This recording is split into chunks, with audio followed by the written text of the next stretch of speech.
Hi everybody, I want to show you really quickly how to use Loom, which is really just a way to record your screen. It has two huge benefits I feel like that other things don't have. Number one, it is super easy to use. There's no uploading, there's no downloading. You create it and you're given a link. And number two, it also puts a little picture of you for your students to see as you're talking. And I think that's just another way that we can use to connect with our students when we're not seeing them really face to face. So in order to use Loom, you do have to have the extension downloaded to your Chrome. You'll see Loom is this little reddish pinkish one that's right here that I'm kind of circling around. I'll have instructions for you how to do that in a different video. So when you are ready to record for your students, you will click that extension and you'll see that your picture shows up in the lower corner of the screen. You can choose that it's just a picture of you or you can choose that it's actually you talking. Don't be afraid. You don't have to go back and watch it.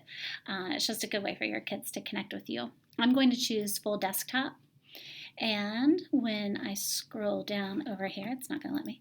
When I scroll down over here, I'm going to click on Start Recording. Once I start recording, I'm going to choose what I'm recording here.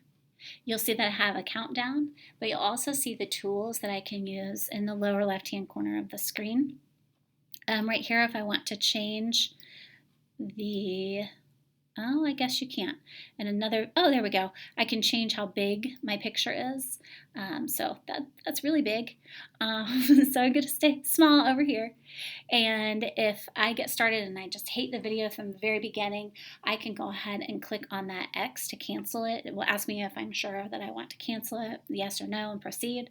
If I get interrupted, go ahead and click the pause button. When you do that, you'll see that it pops up at the bottom that you're just paused.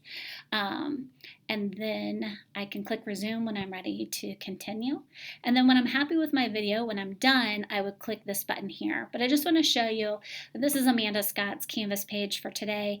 And she could go through and talk through with her students who are virtual that day, the in-class agenda, and explain to them what she wants them to do. When she clicks on this PDF, it will open. And that will show to the students. I don't know that you're going to be able to see it on this screen. Okay, there we go.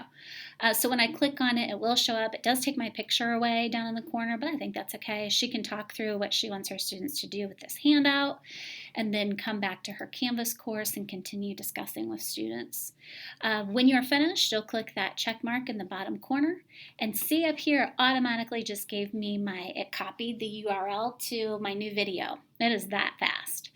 If I end up copying something somewhere else, I can go ahead and pick up the URL again, either right down here, copy that link, or in the share, you could also get an embed code if you'd prefer.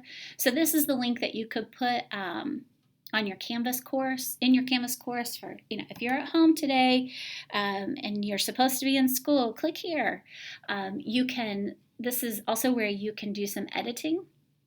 You could change the name very easily and put the day's date in just to simplify it. You can do some editing of your video, but I just want to encourage you that, stumbling over our words, it's fine.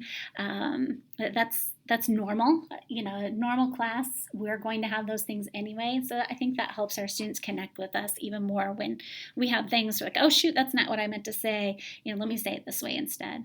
You guys, I'm here. I know this is really challenging, and I know there are a lot of things you are working through and trying to get done. If I can help you in any way, please reach out. I am happy to do that with you or for you or whatever. Okay, have a great day. Bye.